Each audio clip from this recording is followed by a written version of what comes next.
Quand même les animaux sont plus sages que certains humains.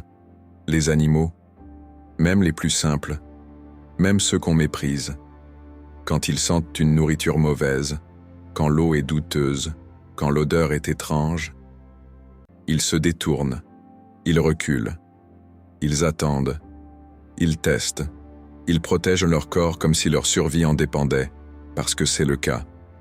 Même les rats. Oui, les rats, dont tout le monde parle comme s'ils n'étaient que saleté et nuisance. Eux, ils goûtent une bouchée, ils observent, ils attendent, ils prennent conseil dans l'instinct que Dieu leur a donné. Si un seul tombe malade, les autres n'y touchent plus jamais. Et l'être humain? Certaines personnes font pire que les animaux les moins intelligents de la création. Ils sentent que c'est mauvais.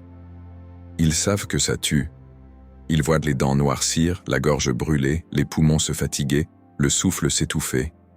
Et au lieu de s'en détourner, ils se déplacent, ils paient, ils insistent, ils répètent. Pourquoi? Pour mettre dans leur propre corps une cigarette, une chic ou un autre produit du même acabit. Un truc que même un animal fuirait. Un truc que même un rat éviterait.